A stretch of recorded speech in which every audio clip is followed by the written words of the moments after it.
Was it? I think I'll be leaving the band now. When? Now. Yeah, there's a place. I'm gonna read you an excerpt from this book.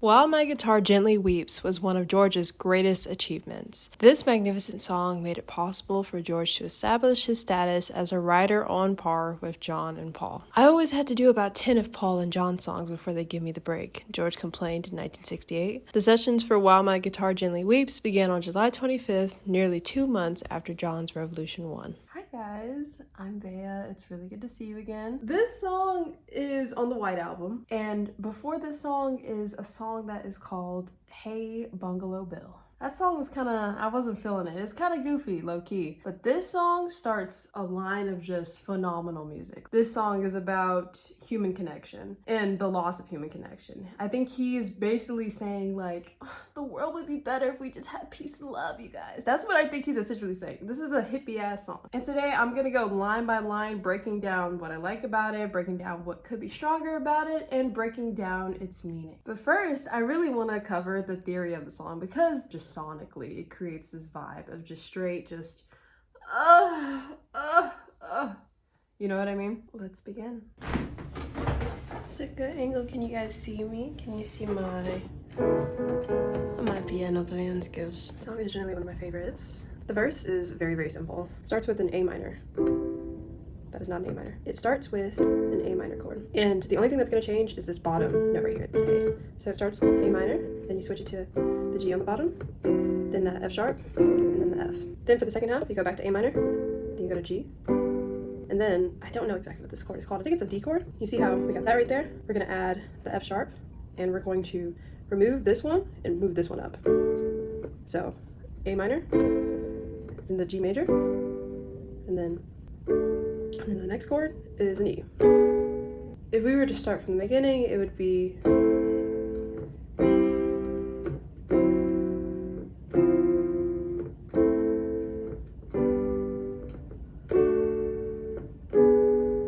you see those last two chords kind of trip me up a little bit, but that's essentially it. And then the B section of the song, or what you could consider the chorus, goes like this. So start off A major, that one chord, and then this is a C sharp minor, which is the third degree of the A major scale. We're in A major now. First is an A minor, the chorus is an A major, which is another detail I really love because little interchange. Start with A major, C sharp minor, and then the next one is F sharp minor, which instead of having the E right here, it goes to a F sharp. So we go A, C sharp minor, F sharp minor, then back to C sharp minor, and then we go to B minor, which is B, E, F sharp. We vamp on that for like another bar, and then at the end of it, it goes to, I guess you could consider this a B chord. So if you remember, we had B minor, and instead of B minor, now we're here. So a little bit of modal interchange once again, and it's outside of the key. And we end on an E chord. This is B, E, G sharp. So it's inverted, but it's an E chord. So starting from the top.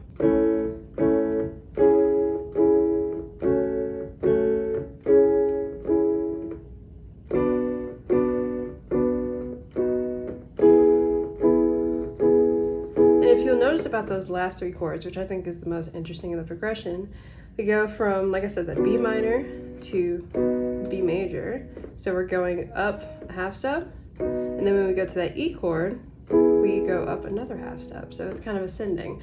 If you see me looking down during this is just me reading the lyrics, just so I know exactly what he's saying. I don't butcher anything. I look at you all, see the love there that's sleeping, which I think is a great first line. And I think it's really interesting how he uses sleeping, love there that's sleeping, kind of insinuating that it's dormant and that it could be awoken again. It's simple. The language isn't extremely complicated, but I think it gets its point across well. While my guitar gently weeps. We immediately say the title of the song, which I always kind of low-key enjoy. It's introducing us to that main idea of the song. And obviously his guitar is a metaphor of some sort, a metaphor for his feelings about humanity and society. And I mean, it's just quite iconic, you know? I look at the floor and I see it needs sweeping. Still my guitar gently weeps. I look at the floor and I see it needs sweeping. I found this line to be a bit, it's kind of weirdly mundane. I think two things about it. It's kind of a reflection of depression almost. When you're upset and when you're down and you're sad, it's hard to even want to do the basic of things. But also you could say that like, oh, the world's a mess, it needs sweeping. We need to like clean things up and get back to a better, more positive state. And then I do like the repetitiveness of just like, yes, still my guitar gently weep. It kind of really makes it catchy and makes that main idea stick. The verses are in minor and the choruses are in major, so it kind of feels like, okay, it starts off really sad and melancholy, but then there's like glimmers of hope going into the chorus. The first line of the chorus is, I don't know why. My vocals are not eating today.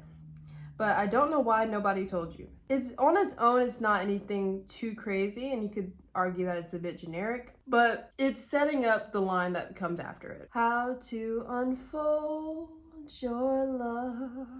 In my head, I'm just thinking of the guitar lines. The guitar riffs in this song are so good, bro. How to unfold your love. The word unfold just is like vulnerability, you know? Open up to loving other people, open up to being open-minded. I don't know how someone controlled you. They bought and sold you.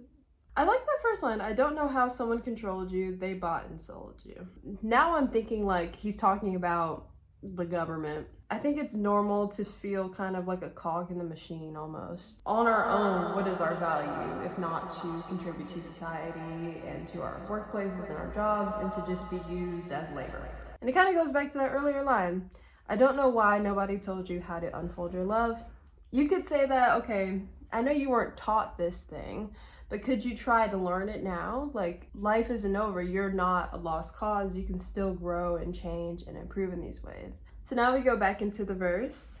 He says, I look at the world and I notice it's turning while my guitar gently weeps. Paul is the best singer out of the Beatles, but George and John can sing George, he got the vocals. I love how he sings in this song. He's not going super crazy with it, but it still does feel expressive and it still does feel like kind of gut-wrenching, you know? Another thing that I noticed in the production was that his overdubs don't perfectly overlap with his voice, and I think that's like another nice little detail. The line, I look at the world and I notice it's turning. It's a very deceptively simple line, but I think what he's referring to here is that life keeps going on. Time is never ending and life is moving regardless of how much people are suffering. Like, people are suffering now, they were suffering in the past, and they'll be suffering in the future. People still remain disconnected to each other emotionally, disconnected to themselves, disconnected from the world and society. With every mistake, we must surely be learning. I love this line too. And it's one of those lines that has just a sprinkle of hope in there. With every mistake, we must surely be learning. He's saying he's hopeful for the future. He's hopeful that one day we will improve, that we will see our wrongs of the past and try to right them in the future, hopefully. But his guitar is still gently weeping, you know? Even with all these realizations he's having, he still is melancholic about it, which is real, you know? I don't know how you were diverted. Diverted? Is that what he says? Well, my guitar gently weep. I think I might be singing this incorrectly, y'all. That's an interesting word, huh? Diverted, which kind of implies that he's saying people were led away from something, led away from maybe their like natural instincts. I suffer from that a lot, actually, that mindset of wanting to always be on the grind, always being productive, and when you're not productive, you kind of feel like, damn, like I'm just wasting my life away. You were perverted to. Again, kind of just piggybacks off the last line. You were diverted and perverted. Perverted, kind of like corrupted, or like something changed about you that is negative. And that word choice too is very heavy. It's very like, it doesn't feel like he was just trying to rhyme things. It does feel like he's being very intentional in these words that he's choosing. You were diverted and perverted. I don't know how you were inverted. No one alerted you. Inverted is another one of those words. All these words that he's using are kind of like saying something and like adding more context to the lyric. Something got flipped inside out. Something that once was is now the opposite of that thing. He's saying things used to be better back then and now they're not. And then no one alerted you. I don't really get as much richness from this line specifically, but I think it just overall just reinforces that idea. You've been led down the wrong path by people who are trying to corrupt you and manipulate you. But it's not your fault. He's essentially saying like we are the victims in this situation because no one told us, no one alerted. Like, how do we know what we don't know? And at the end, he repeats lines from earlier, but they have a slightly different meaning. He says, I look at you all, see the love there that's sleeping. You heard that before. But instead of saying while, he says, why my guitar gently weeps. This is making me sad. That's what he said. This is making me sad. Which is real. Like, he's talking about some real shit, you guys. In terms of complexity, it's not using over-the-top language to say what it needs to say. It's kind of just like saying it, but being very intentional with those word choices, which I think is what's making it poetic for me. Again, it's not just saying like, oh, the world should be a better... It's not just saying the world should be a better place. It's talking about the fact that it used to be. There's still hope that we can get back to that same place. The song has two distinct sections, an A section, a B section, and there's a good bit of modal interchange happening, and some of the chords are outside of the key a little bit. Just to give you guys a little teaser, my next video is going to be talking about Strawberry Fields, and that song's theory, like, we're gonna have to talk about that theory for a good bit, bruh. That song's theory is complex. This song, not too bad. Overall, lyrics and instrumental, 3.5. Last time I did a video on Super Freak by Rick James and we discussed the